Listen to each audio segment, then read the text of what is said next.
En la W, una historia. El curioso caso de Carlos Ghosn. El señor Ghosn puede ser el ejecutivo más brillante de la industria automovilística. El hombre que tuvo todo el poder de la Renault, de la Nissan, y que llegó a esas compañías en tiempos de crisis y las entregó arriba, muy arriba. Realmente un visionario absoluto. Naturalmente, pues en esos momentos de brillo y de gloria también hay algunas sombras y tristezas.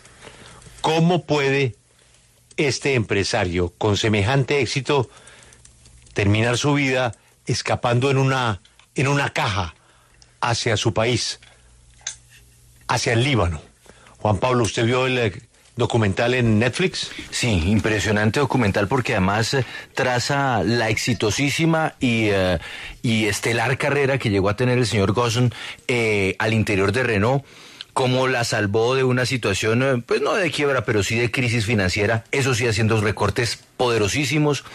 Luego cómo se convirtió en el líder de Nissan y además en un hombre que no paraba, porque lo presentan como un trabajador incansable que iba un día a París, otro día a Tokio, luego estaba atendiendo negocios en Alemania y viajaba a otro lugar del mundo. Un hombre imparable, pero que luego, como usted bien lo señala, empieza a generar dudas, inquietudes, primero por asuntos laborales en las plantas de Renault en Francia, pero luego por plata, por asuntos de dineros, cuentas que no cuadraban particularmente en Nissan, que se convirtió luego en la pesadilla que aún hoy pues lo tiene en su país, escapando de la justicia. Sí, y aunque tenía un estilo de vida muy discreto, ese estilo de vida fue cambiando. Con los años comenzó a cambiar, ¿no? Sí, pues entrevistan en el documental a su asistente, entrevistan en el documental a su asistente en la casa, a su empleada de servicios generales, y ella misma cuenta primero cómo era un hombre que, por ejemplo, usaba siempre las mismas camisas, cómo no le gustaba cambiar, pero luego cómo esos lujos empezaron a verse para él y su familia, y empezaban a aparecer yates y empezaban a aparecer viajes a lugares exóticos que eran inesperados y poco acostumbrados en él, que antes era solamente un trabajador que no paraba. Pero también hay otro detallito, ¿no? Es que don Carlos, para sacar esas empresas adelante, pues tuvo que despedir más de 20.000 personas, ¿no? Sí, el recorte en Francia y también se quedó con algunos enemigos, ¿no? Ajá, no, y acuérdese que en el caso francés, incluso hubo 2 suicidios en la planta de Renault, que le costaron en su momento señalamientos muy graves sobre una explotación que se estaba, y presión a la cual se estaba sometiendo a los trabajadores de la compañía, motivo que llevó a una revisión por parte del gobierno francés a todo lo que estaba ocurriendo en el ambiente laboral al interior de la empresa. Y recuerde usted que además hubo unas gargantas profundas, que fueron quienes empezaron a soltar información, quienes empezaron a alertar a las autoridades sobre que algo estaba pasando en Renault. Primero no les dieron crédito y luego pues todo se supo. El fenómeno de Renault y de Nissan nos atiende desde el Líbano, donde se encuentra don Carlos Ghosn. Don Carlos, buenos días y gracias por esta entrevista. Hello, Julio. ¿Quiere que la hagamos en español? ¿Usted responde en portugués o prefiere en inglés? No, I'm going to answer in English. My Spanish weakened a lot because I'm not practicing it anymore. La primera pregunta es la siguiente, si la entiende o si no, la hacemos en inglés. ¿Este documental fue hecho con su autorización? ¿A usted lo consultaron? This documentary... No, it's okay. I understand, no problem. The Netflix documentary was done without my participation because, frankly, I didn't trust that the story would be said in a very objective and neutral way. Now, if you really want something much more objective, there was another documentary that you can find today on Apple TV, which is called The Last Flight, which, in my opinion, is much more objective about what happened to me. Pues nos dice que este documental de Netflix lo hicieron sin su participación. Él no confiaba en que la historia se contara de una manera neutral y objetiva, y él nos sugiere, si queremos encontrar algo más objetivo, ir al documental que hizo a Apple TV, El último vuelo, que para él es más objetivo que el de Netflix. ¿Usted reconoce que fue un error haber concentrado tanto poder? Usted había podido manejar Nissan, manejar Renault, pero haber soltado alguna de las dos. ¿Usted cree que fue un error haber insistido en controlar ambas compañías y concentrar tanto poder? It's not a question of power. It's a question of contribution. When a CEO is named in a company, he is named by the shareholders, he's named by the board of the company, and both companies accepted to have a single CEO and a common CEO. My mandate in Nissan was renewed 10 times because I was heading the company for practically 20 years, and it has been renewed 4 times in Renault, and it was very, very known by everybody that when they voted for me, they were voting for a CEO who would be managing both companies. If I thought that it would be in the best interest of each company to release one of the responsibilities, I would have done it. But the results of both Renault and Nissan during my tenure show that it was a good decision because, as you know, in 2017 and in 2018, in the last 2 years of my mandate, the Alliance became the number 1 automotive group in the world. Both companies were growing, employment was growing, and the profits were record. So everything started to tumble down after my arrest. Pues nos dice que no es una pregunta de poder, sino de contribución. Cuando él fue nombrado CEO de las compañías, pues obviamente fue algo hecho por los accionistas, por la mesa directiva de las empresas. Las dos aceptaron un solo CEO en común, así que, pues como sabemos, su mandato en Nissan se renovó 10 veces, estuvo durante 20 años, 4 veces se renovó en Renault. Todos sabían que si votaban por él, estaban votando por alguien que iba a manejar 2 compañías, y pues él si hubiese pensado que lo mejor para estas empresas era dejar una de las dos, pues lo hubiera hecho, pero los resultados hablaban por sí solos y Renault y Nissan tenían muy buenos resultados, así que eso demuestra que fue una buena decisión de su parte quedarse con el liderazgo de las dos empresas. En 2017 y 2018, que fueron los últimos 2 años de su mandato, pues esa alianza terminó en que era la compañía automotriz más grande del mundo. Ambas compañías estaban creciendo, el empleo crecía, las ganancias crecían, y todo se cayó después de su arresto. Pero hablemos de los gastos, los lujos, porque, por ejemplo, en el documental de Netflix retratan el aniversario de Carlos Ghosn, que en realidad él hizo pasar como una fiesta para la Renault. Un cumpleaños que se celebró en el Palacio de Versalles. Detengámonos en esa historia. ¿Ese fue o no fue una celebración de cumpleaños que terminó él cargándosela a las cuentas de Renault? Frankly, this story is fake because the Versailles reception took place in 2014. The complaint happened after my arrest, which means 4 years later. This reception was not for my birthday, as I said, but it was to commemorate 15 years of success of the Alliance. There was no birthday cake. There was no happy birthday. There was a speech I've made to celebrate the Alliance. The people who were invited were all people who have contributed to the Alliance. So the story that I had a life of luxury is frankly a fake. It's a hoax. It's a story that has been built to try to destroy my reputation and to try to show the people that what they have done to me was justified. Pues honestamente él considera que esa historia es falsa. Esa recepción en Versalles fue en el 2014 y la queja se presentó después de su arresto, es decir, 4 años después. Nos dice que esa recepción o reunión no era de cumpleaños, era para conmemorar el éxito de la alianza Nissan-Renault. Solo hubo un discurso de su parte para celebrar la alianza, no hubo torta de cumpleaños ni nada por el estilo. Se invitó solo a las personas que habían contribuido a que esa alianza fuera un éxito y por eso cree que esa historia de lujos es absolutamente falsa. Se construyó para destruir su reputación y demostrar que lo que le hicieron a él era justo.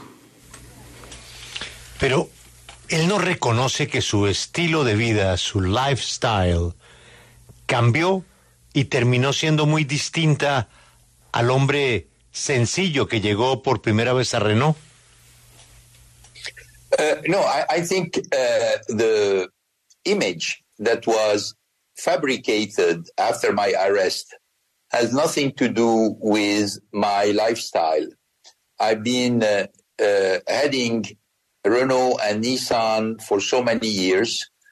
You forgot also my responsibility as chairman of Mitsubishi Motors. I was also negotiating the Fiat Chrysler deal to join the alliance in 2019. And all the people who work with me know that I am absolutely not a social person. I'm a person who is much more simple and dedicated to my work, dedicated to my family. And because I was heading 3 companies, you can imagine I didn't have too much time for social events. What is interesting is that the only events that they try to pinpoint are events that took place many years before.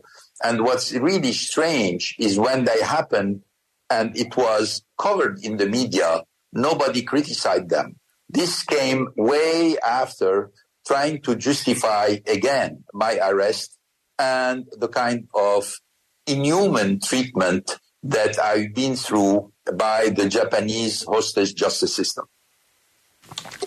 Pues nos dice que esa imagen se fabricó después de su arresto y no tenía absolutamente nada que ver con su estilo de vida. Nos dice que él estuvo enfrente de Renault Nissan tantos años y se nos olvidó mencionar también la responsabilidad que tenía con Mitsubishi Motors. También negociaba la alianza en 2019 de Fiat Chrysler y nos dice que todos los que trabajaron con él saben que no era una persona muy sociable, era una persona más simple, más sencilla, dedicada a su trabajo, a su familia y además porque estaba manejando 3 compañías no tenía tiempo de asistir a eventos sociales ni de tener mucha vida social.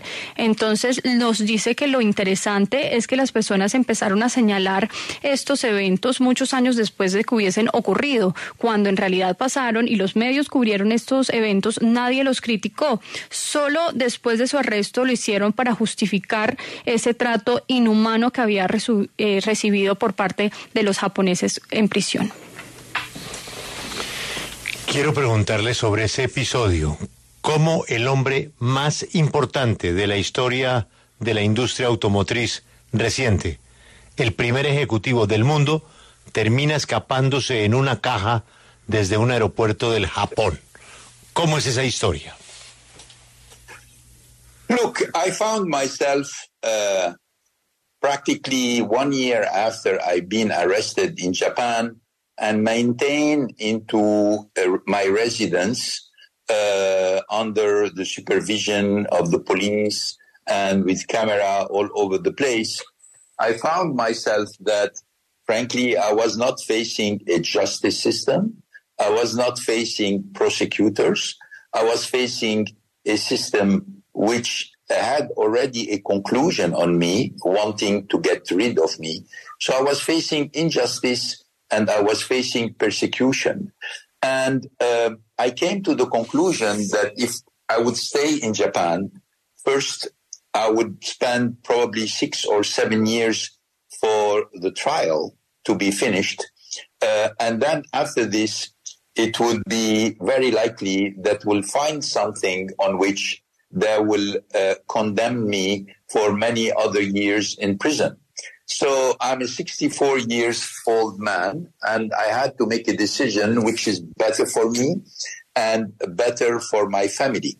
So I decided to escape Japan in order to be able to try to reestablish my reputation and defend myself. You know, during my stay in Japan, I could not speak to the press. I was systematically monitored by many authorities in order to make sure that I cannot open my mouth and that the official version would be the only version being stated about my life and about what I have done. So after I escaped, I was able to talk to the press. I was able to write books. I am participating in many documentaries and movies that will be very objective into telling the real story. And the real story is not what they are telling you through the propaganda or of the Japanese government or of the old boys of Nissan, followed by the complacent people of Renault. It's a story of a systematic demolition of the largest automotive group in the world, where Renault Nissan came to the top of the industry, and look what they are today. Both of them came back to what they were before 1999, the year where the alliance was signed, which means average, medium company, Nissan having dismal results compared to Toyota or compared to Honda, Renault having dismal results compared to Peugeot or to comparable company. It has been a massive destruction of value, which costs the shareholder billions of dollars, which costs many thousands of employees their job, and which costs many employees which remain in the company a dream that they would be big contributor to the automotive industry. Bueno, nos dice que se encontró un año después de ese arresto en Japón, cuando estaba en una residencia bajo supervisión de policías y cámaras. Él estuvo pensando que no estaba encontrando un sistema muy justo, que ya la justicia tenía una conclusión y quería deshacerse de él, y ya tenían una conclusión de lo que él había hecho, así que él se encontró con una persecución y una decisión que para él iba a ser injusta, así que él tomó la conclusión de que si se quedaba en Japón, el juicio iba a durar 6 o 7 años, le tocaba esperar que terminara ese tiempo y luego era muy probable que encontraran algo en su contra para condenarlo por muchos otros años. Así que a sus 64 años tomó la decisión de que lo mejor para él y para su familia era escapar de Japón para poder restablecer su reputación, y nos cuenta que durante su estadía en Japón no podía hablar a la prensa, por ejemplo. Lo tenían absolutamente monitoreado por las autoridades para que no abriera la boca. Nos dice que solo querían que se escuchara la versión oficial y nunca se dijera lo que él creía de su vida o de lo que hizo, sino de lo que las autoridades japonesas pensaban de él y la versión oficial. Así que nos dice que después de que escapó ya pudo hablar a la prensa, ya pudo escribir libros, ya pudo trabajar en documentales y en películas que realmente sí son objetivos y que cuentan su historia real, y nos dice que lo que se ve, por el contrario, son puras propagandas de ese gobierno japonés y también de Nissan, con la complacencia de Renault, que además nos dice que lo que hubo fue una demolición del sistema de este grupo automotor que era el más poderoso, y ahora retrocedieron a 1999, que fue antes de la alianza, y rompieron absolutamente con todo lo que habían hecho, destruyeron el valor de las compañías, hay una pérdida de muchos empleos y los accionistas han perdido miles de millones de dólares, así que nos dice que pues esa fue la decisión por la cual decidió huir de Japón. Pero para seguir hablando del escape, usted ha dado pocos detalles, que se fue en tren a Osaka, que en un hotel lo ingresaron a una caja de un instrumento musical, que de ahí se fue al aeropuerto, eligió la fecha de diciembre para que el aeropuerto no estuviese tan atento a las medidas de seguridad, pero el paso a paso es lo que falta para completar esta historia, y usted no ha querido decirla para no perjudicar a las personas implicadas, pero en algún momento tendremos que saber la verdad. ¿Cuándo va a dar a conocer estos detalles? Well, I think, if you look at again, I would recommend that you see the documentary on Apple TV or BBC or TF1 in France which is called The Last Flight, and where I tell the story in many details. The only thing that I don't unveil are the identity of the people who helped me.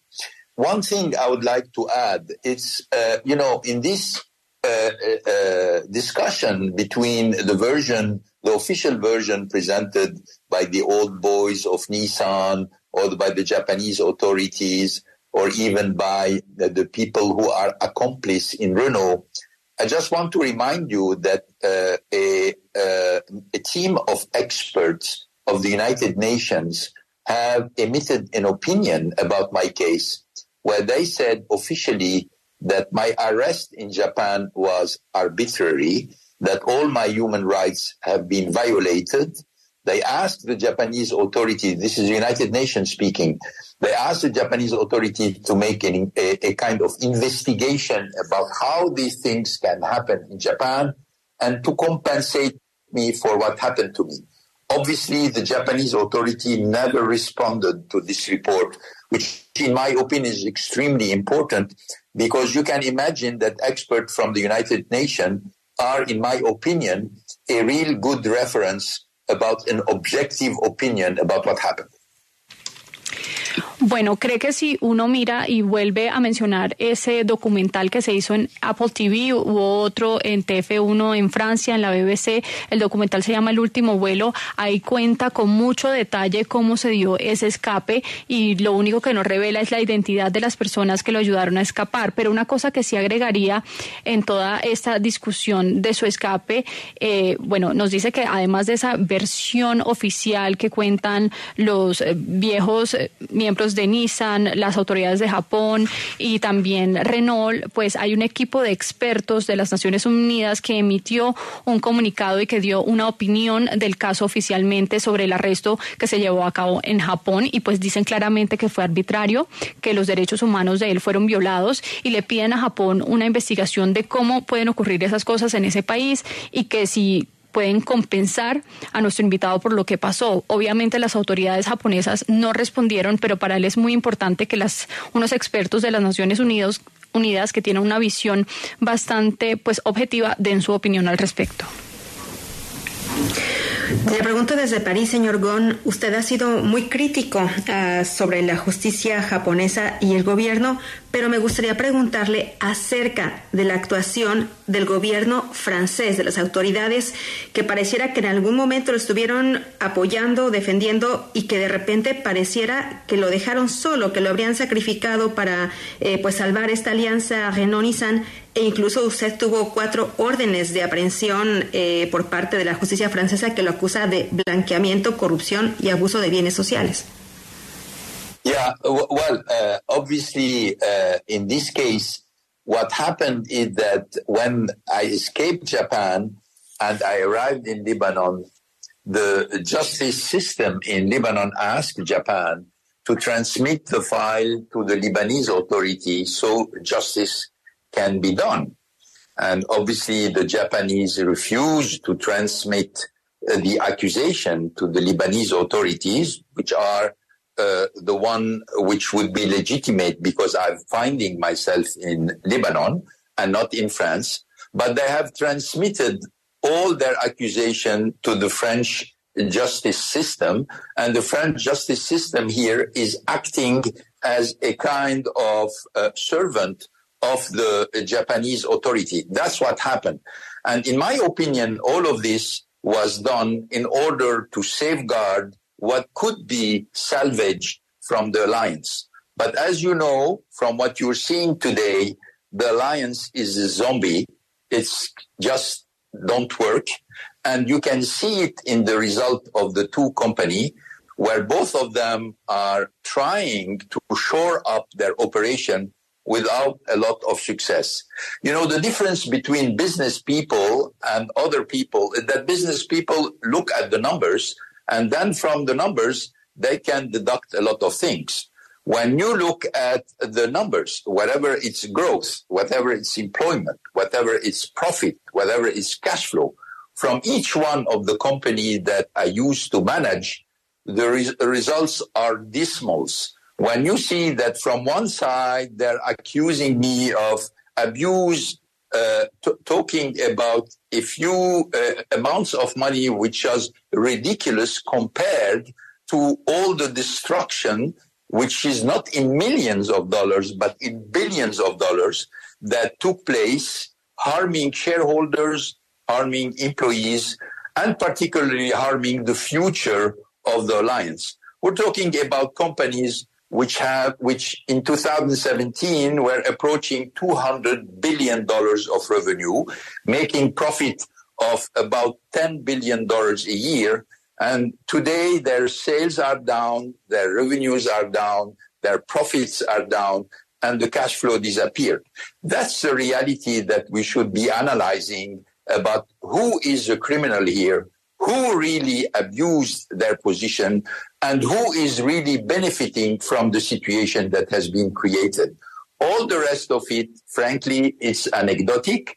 Anyway, I can tell you that I am ready to defend myself in front of a justice system and not in front of an injustice system, and with people who can give you the benefit of the doubt, but not show you as somebody who is guilty before even you have been judged. Let me translate that really quickly, please. Nos dice que obviamente en este caso lo que pasó es que cuando escapó a Japón y llegó al Líbano, pues la justicia del Líbano le pidió a Japón que le transmitiera todo el caso a las autoridades, toda la información del caso para que se hiciera justicia, y los japoneses no quisieron transmitir esa acusación a los libaneses. Pues nos dice que son las que son legítimas para actuar en este caso porque pues se encuentra ahí y no en Francia, pero decidieron los japoneses enviar toda la justicia francesa, y para él esa justicia está actuando de sirviente de las autoridades japonesas y en su opinión lo hacen para salvar lo que queda de la alianza. Pero lo que vemos es que ahora mismo esa alianza es una alianza zombie que no funciona,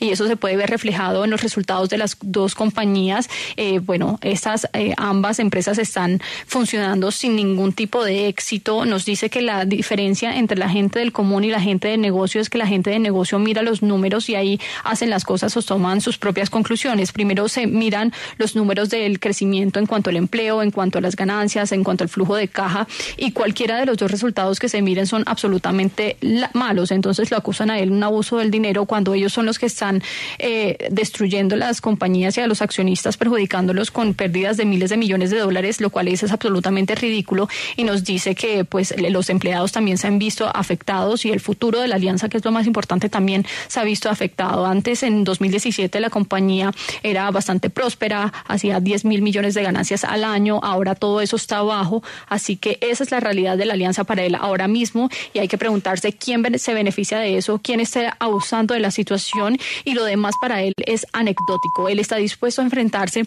a un sistema justo, pero siempre y cuando para él haya justicia. Este es el hombre que resucitó a la Nissan de una deuda de 20.000 millones de dólares a unas ganancias sustanciales, y esa fusión ahora se ve mermada, está regresando a números anteriores a la llegada de nuestro invitado.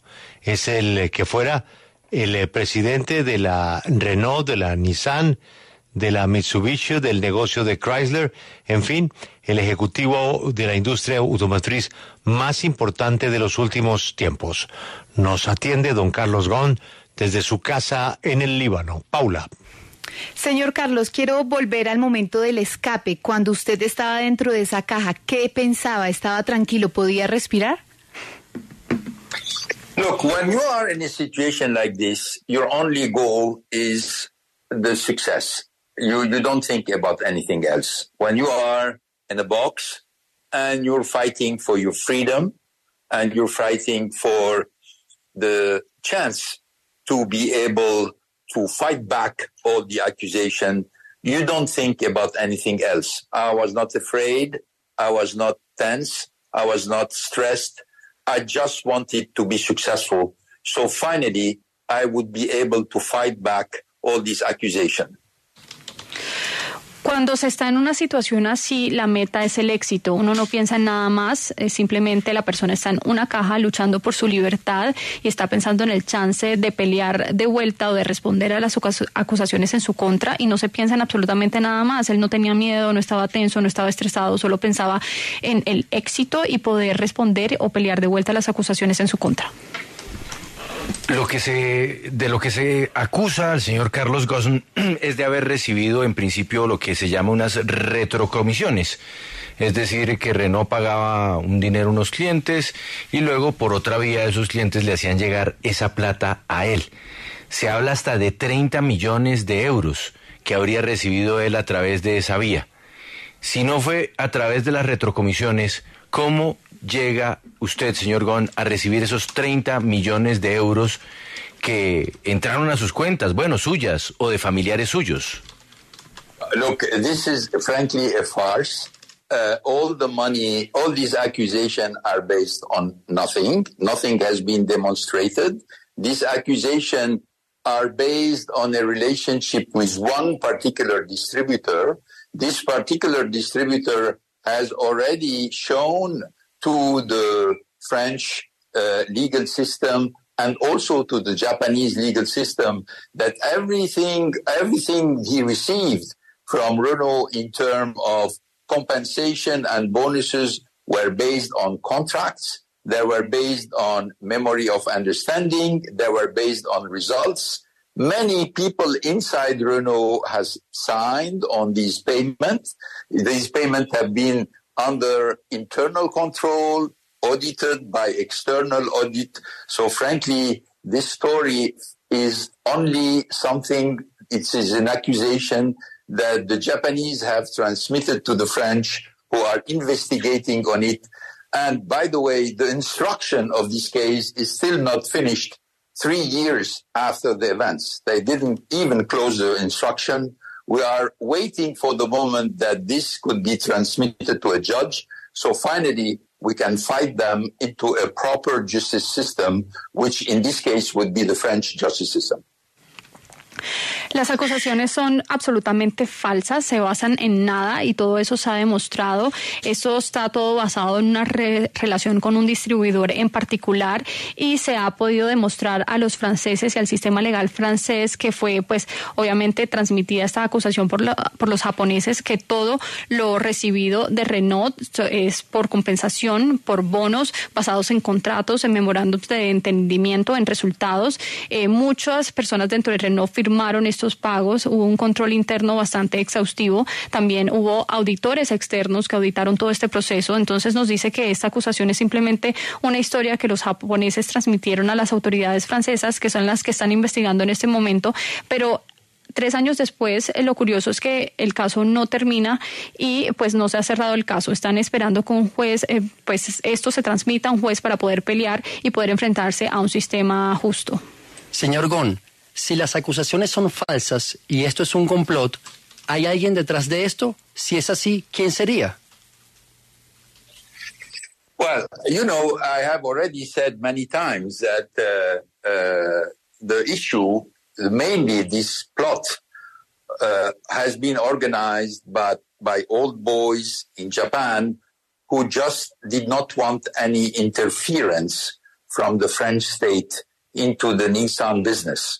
This is, you know, there was a big problem about the voting rights of Nissan, which have always been negated by the French authority.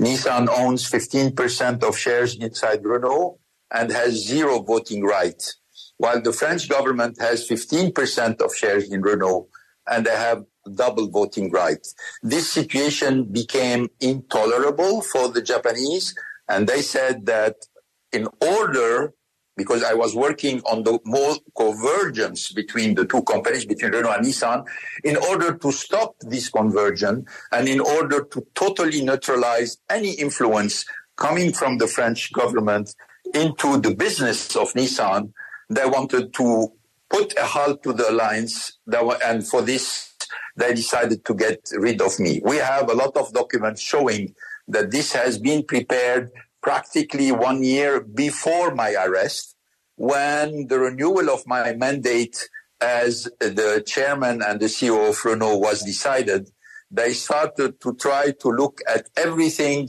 they could neutralize me or get rid of me, not only because of me, but because they just want to stop the influence, any influence from the French state into the business of a large Japanese company. That is the real story. That is the reason for which all of this has been fabricated. And I trust that with time passing, we're going to see more and more witnesses. We're going to see more and more documents that would prove that this is the reality of the case. Pues ella ha contado muchas veces que el problema o los que están de este complot son los japoneses que no querían interferencias de los franceses en el negocio de Nissan, porque el problema de las votaciones o el derecho de las votaciones que tenían una y otra compañía era bastante profundo, porque Nissan pues no tenía ningún derecho al voto, mientras que los franceses tenían el doble derecho de votos en esta alianza, lo cual era intolerable para los japoneses. Nos decía que él estaba buscando una convergencia entre los dos, llegar a un acuerdo, pero los japoneses, para neutralizar esta influencia que tenían los franceses en el negocio de Nissan, y querían parar esta alianza, no solo neutralizarlo a él, sino parar esta alianza, y decidieron deshacerse de él para cumplir con este propósito. Entonces nos dice que pues incluso los documentos para atacarlo se estuvieron preparando un año antes de este arresto, para tratar de mirar todo lo que podían para poder neutralizarlo, para poder deshacerse de él y parar esta influencia que tenían los franceses en esta empresa japonesa. Entonces nos dice que para él esta es la historia real. Esto es lo que hay detrás del complot que se fabricó en contra de él, y él confía en que con el tiempo se van a ver más testigos y más documentos que van a probar la existencia de este complot. Don Carlos, ¿usted cree que la sociedad francesa empresarial lo rechazó por su origen, por ser un ejecutivo brasileño, libanés, que no hacía parte del entorno social que tradicionalmente está en las juntas directivas de Renault? ¿Eso le significó a usted un rechazo? There is certainly some truth into what you're saying. I think this is from one side.